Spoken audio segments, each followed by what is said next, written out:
Terima kasih Anda masih bersama kami dalam Sapa Indonesia Pagi. Saudara Menteri Pendidikan Dasar dan Menengah Abdul Mukti menyampaikan perubahan nama sistem penerimaan peserta didik baru atau PPDB menjadi sistem penerimaan murid baru atau SPMB.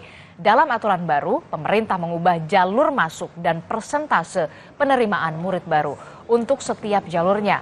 Mendikbudrismen menjelaskan SPMB terdiri dari 4 jalur, yakni jalur domisili, prestasi, afirmasi, dan mutasi. Mendikbudrismen memastikan persentase penerimaan murid di setiap jalur akan ditambah dalam SPMB. Abdul Mukti bilang aturan itu sudah diterima dan disetujui oleh Presiden Prabowo Subianto. Tinggal menunggu terbit usai mendengar masukan dari berbagai pihak. Kenapa kami ganti nama itu? Karena selama ini muncul pemahaman yang kurang tepat. Karena dianggap penerimaan itu hanya zonasi. Jadi kami sampaikan bahwa jalur penerimaan murid baru itu ada 4. Yang pertama adalah domisili atau tempat tinggal murid. Kemudian yang kedua itu jalur prestasi. Yang ketiga jalur afirmasi. Yang keempat jalur mutasi. Nanti ada penjelasan masing-masing dari 4 jalur itu. Tapi saya ingin menjelaskan yang baru untuk SD semuanya sama, tidak ada perubahan. SMP itu yang berubah adalah persentase masing-masing jalur. Dan untuk jalur prestasi yang baru adalah adanya, kalau sebelumnya jalur prestasi itu kan ada akademik dan non-akademik. Non-akademik itu hanya ada 2, yaitu olahraga dan seni. Ditambah lagi nanti itu adalah jalur kepemimpinan. Jalur afirmasi itu persentasenya kita tambah, yang memang masih untuk 2 kelompok. Pertama adalah untuk penyandang disabilitas, kemudian yang kedua adalah untuk masyarakat atau murid yang berasal dari keluarga yang kurang mampu. Jalur mutasi itu adalah karena tugas orang tua, dan termasuk jalur mutasi itu adalah kuota untuk para guru yang mengajar di sekolah tertentu. Ada beberapa perbedaan antara skema PPDB dengan SPMB yang akan berlaku di tahun ini, di mana jalur zonasi pada PPDB diganti menjadi jalur domisili pada SPMB yang berbasis jarak antara tempat tinggal calon murid dengan sekolah. Selain itu juga ada jalur prestasi, afirmasi, dan juga mutasi. Sementara untuk jalur domisili mempertimbangkan jarak tempat tinggal calon murid ke sekolah. Sedangkan untuk jalur prestasi ada penambahan kriteria pada SPMB, yakni jalur non-akademik akan ditambah soal kepemimpinan atau aktif di organisasi. Tidak hanya dari prestasi seni dan olahraga seperti pada PPDB. Sementara untuk jalur afirmasi, saudara, masih sama dengan PPDB, yakni dari keluarga yang kurang mampu dan penyandang disabilitas. Namun kuotanya akan ditambah. Dan terakhir melalui jalur mutasi, yakni perpindahan tugas orang tua karena pekerjaan, termasuk guru yang mengajar di sekolah.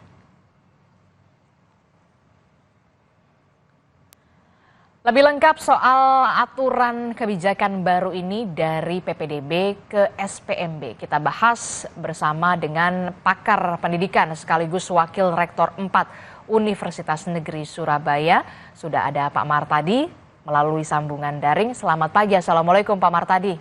Selamat pagi, Assalamualaikum Mbak. Sehat? Ya. Kalau kita lihat ini kan dari istilahnya dari PPDB ke SPMB. Nah, kalau dari kacamata Anda sendiri melihatnya, apakah nanti akan ada perubahan signifikan ke yang lebih baik atau kemudian ini hanya penggunaan istilah saja yang diganti?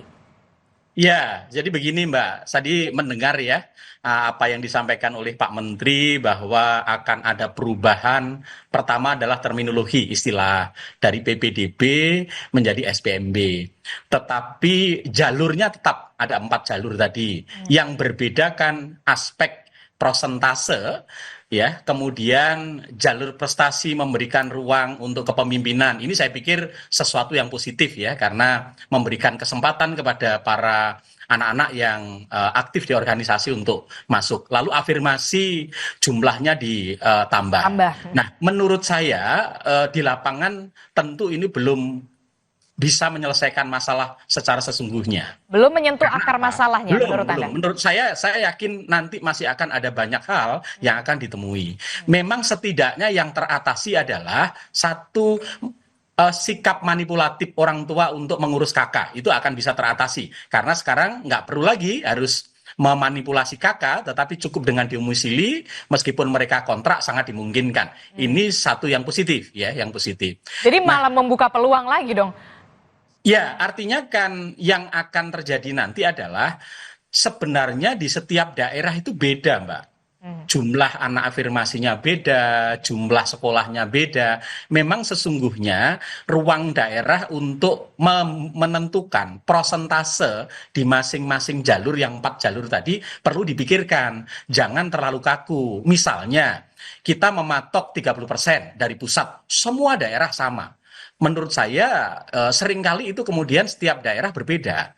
Nah, tidak cocok. Lalu kemudian perlu ada ruang, misalnya diberikan rentang antara 20 dan 30. Sehingga ada daerah yang boleh mengambil passing grade yang bawah, ada yang mengambil batas maksimal. Itu salah satunya.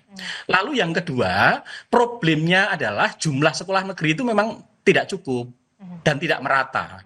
Sehingga tatkala seperti apapun, ketika semua kepingin ke sekolah negeri, tidak akan terpenuhi. Maka menurut saya menjadi penting sebenarnya melibatkan sekolah swasta itu sebagai bagian dari PPDB atau SPMB domisili ini. Oke, jadi maaf Tidak ada kesan seolah-olah pemerintah ini hanya ngurusin PPDB sekolah negeri. Oke. Padahal sekolah swasta lebih banyak ini ya. Saya pikir itu menjadi penting ruang-ruang kebijakan agar sekolah swasta menjadi bagian yang tidak terpisahkan dari PPDB atau SPMB domisili, istilah yang baru itu. Oke, jadi menurut Anda, dari kacamata Anda, harus juga melibatkan tidak hanya sekolah negeri, tapi sistem atau kebijakan PPDB atau kemudian yang baru diberlakukan adalah SPMB ini harus juga melibatkan sekolah swasta. Jadi semuanya kebijakannya rata antara negeri dan juga swasta, rata begitu ya. Tidak ada, kalau kita kan berpikirnya begitu ya, oh ya udahlah, daripada saya ribet lah ngurus, repot begitu, sekolah negeri begini ada aturannya, udahlah sekolahin swasta aja. Ya memang harus ada mengeluarkan kocek atau anggaran yang lebih begitu ya. Ya, kata kuncinya kan mutu kan, kata kuncinya kan mutu. Orang tua itu ingin menyekolahkan anaknya di sekolah yang bermutu, entah itu swasta atau entah negeri. Baru kemudian faktor biaya. Kalau orang tua mampu ya, dia punya biasa membiayai untuk sekolah swasta, selama bermutu dia mau mengeluarkan uang untuk itu. Nah, sekarang kan pertanyaannya adalah sebenarnya yang harus ditangani pemerintah itu hanya sekolah negeri atau hanya sekolah swasta? Kan pemerintah itu harus memayungi dua-duanya. Jumlah sekolah swasta itu lebih besar. Maka menjadi penting menurut saya adalah melibatkan sekolah swasta itu sebagai bagian dari peningkatan dan pemerataan mutu pendidikan di Indonesia. Ya, bahkan hari ini kita lihat banyak sekolah-sekolah swasta yang bagus tetapi tidak terjangkau. Bisakah kemudian anak-anak yang tidak tertampung di negeri bisa akses sekolah swasta tetapi ada subsidi dari pemerintah untuk dia dari aspek pembiayaan. Dengan demikian, anak-anak tetap mendapatkan layanan pendidikan bagus meskipun dia tidak punya kesempatan di sekolah negeri. Nah, kalau hanya mengatur sekolah negeri kan terkesan SPMB domisili itu hanya mengatur untuk penerimaan siswa di sekolah negeri. Padahal jumlahnya nggak banyak itu.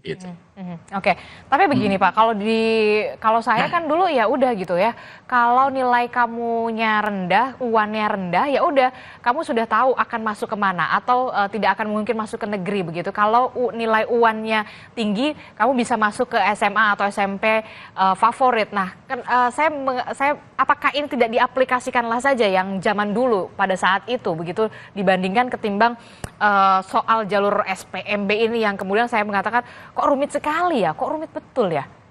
Iya, makanya kan sebenarnya kan sesungguhnya kan SPMB atau PPDB zonasi atau SPMB domisili itu kan dirancang untuk tujuannya kan baik ya, untuk memeratakan mutu pendidikan, Hmm. lalu mendekatkan sekolah dengan anak domisilinya sehingga biaya pendidikan menjadi lebih rendah, kemudian tidak ada sekolah favorit dan tidak favorit. Nah, kenapa sudah sekian puluh tahun diterapkan, hampir 10 tahun, tapi kok itu tidak terjadi? Setiap tahun muncul masalah yang sama, seperti itu.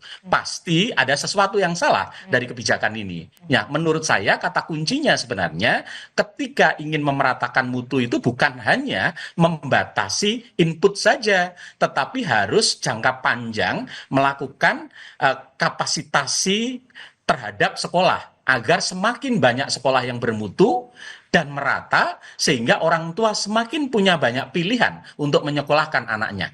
Nah, sekolah bermutu dan merata itu bukan hanya sekolah negeri dan sekolah swasta, dua-duanya bagian yang tidak terpisahkan dalam sistem pendidikan kita. Oke, prioritas sekolah negeri, tetapi juga perlu dipikirkan bahwa untuk mendirikan sekolah negeri baru itu butuh waktu, butuh biaya. Betul. Yang sudah ada adalah sekolah swasta. Kenapa tidak sekolah swasta itu dikapasitasi dan itu dilibatkan sebagai bagian dari proses penerimaan siswa baru untuk apakah namanya zonasi atau domisili itu?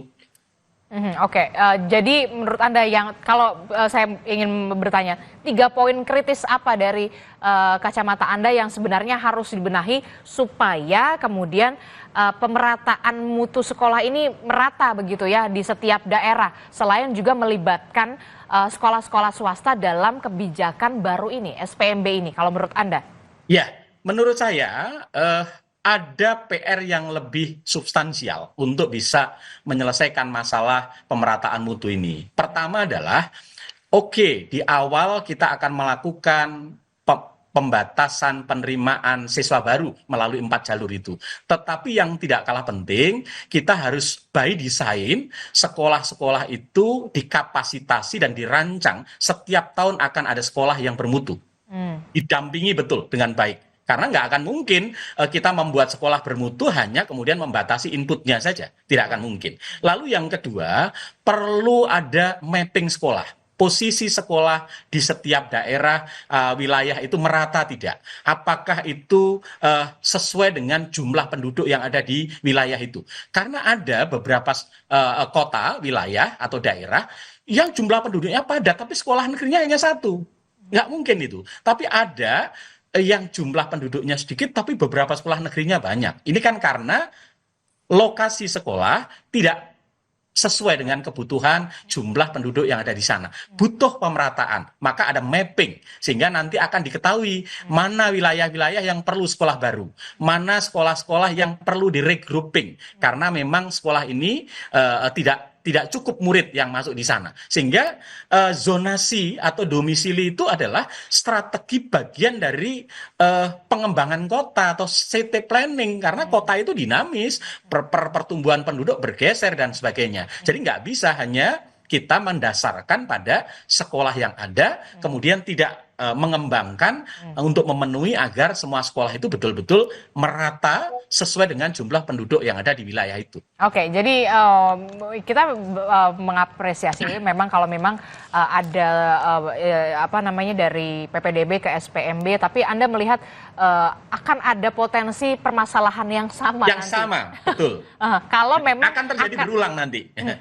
akan ada berulang, dan kalau memang akar masalahnya tidak di mapping, di blueprintnya, jangka panjangnya tidak diselesaikan. Dan karena PR-nya itu sebenarnya, Mbak, bukan soal hanya input saja. Mutu kan tidak bisa hanya ngatur input saja, tapi harus prosesnya ditata, fasilitasi sarananya, gurunya dikapasitasi dan sebagainya. Dan dua-duanya bisa berjalan bersama, beriringan. Di satu sisi PPDB domisili jalan atau SPMB domisili jalan, tapi di sisi lain ada kapasitasi, ada penambahan sekolah, ada regrouping sekolah, sehingga betul-betul jumlah sekolah itu cukup, kemudian kualitasnya merata, dan pada ujungnya yang kita inginkan akan terjadi yang namanya zonasi alamiah. Karena apa? Kalau semakin banyak sekolah yang ada, lalu mereka berhimpitan, orang tua nggak akan mungkin ingin menyekolahkan anaknya yang jauh, pasti yang terdekat. Kalau ada yang bermutu, gitu kan?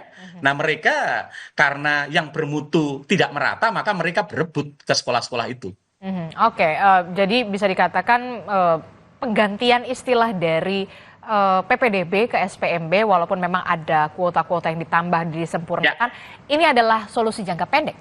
Ya, betul. Menurut saya ini adalah solusi jangka pendek yang patut kita apresiasi karena ada itikat baik untuk merubah kebijakan ya, tetapi harus juga dipikirkan solusi jangka panjang karena kita ingin bahwa masalah ini akan tidak terus berulang di setiap tahun dan pada titik tertentu kita bisa mendapatkan mutu sekolah yang merata, anak-anak akses pendidikannya terwadai dengan baik, lalu kemudian pada ujungnya orang tua bisa menyekolahkan anaknya di sekolah terdekat yang bermutu. Inilah yang saya sebut zonasi alamiah untuk anak-anak kita ke depan bersekolah. Oke, baik. Kita harapkan tentu saja penggantian istilah dan juga penyempurnaan soal dari PPDB ke SPMB ini menjadi solusi jangka pendek, walaupun memang ada potensi permasalahannya masih akan sama, tapi diharapkan begitu ya pemerintah dalam hal ini adalah Kementerian Pendidikan Dasar dan juga Menengah juga punya solusi, harus bisa memapping juga bagaimana blueprintnya, solusi jangka panjangnya begitu, jangan sampai setiap tahunnya permasalahannya masih sama, walaupun istilahnya berbeda begitu ya kebijakannya ya. Betul. Oke, baik. Terima kasih. Tapi patut kita coba Mbak, nanti kita lihat di PPDB tahun ini atau SPMB tahun ini. Moga-moga saja sedikit bisa mengurangi. Kalau menurut Anda evaluasinya perlu berapa tahun? Kalau melihat oh ini ternyata nggak works nih, nggak terlalu efektif begitu. Perlu berapa tahun? Mestinya cukup dengan 3 tahun. Ketika masuk, lalu kemudian setelah 3 tahun dia akan lulus kan di SMP itu. Karena yang paling banyak bermasalah kan terutama di jenjang SMP dan SMA. Kalau di SD relatif tidak ada persoalan ya, karena memang jumlah sekolahnya cukup. Kemudian justru problemnya di SD itu banyak sekolah SD yang nggak dapat murid gitu, malah SD negeri gitu. Justru yang sering kali menjadi kendala atau menyisakan PR kita adalah untuk SPMB domisili di SMP dan SMA. Karena jumlah sekolahnya memang terbatas, lalu letaknya juga tidak merata di semua wilayah, kemudian persebaran penduduknya juga kepadatannya berbeda, sehingga demand dan driven-nya itu tidak terpenuhi. Saya kira itu, Mbak. Oke, jadi 3 tahun ini kita lihat lah ya, apakah ini akan efektif, signifikan, ataukah kemudian sebenarnya tidak menyentuh akar permasalahan dan perlu ada solusi jangka panjang, tidak hanya soal penggantian istilah ataupun penyempurnaan antara PPDB, SPMB, ataupun nanti istilah baru lainnya. Terima kasih pakar pendidikan sekaligus Wakil Rektor 4 Universitas Negeri Surabaya, Pak Martadi telah bergabung bersama kami. Sehat selalu, Bapak. Assalamualaikum, selamat pagi.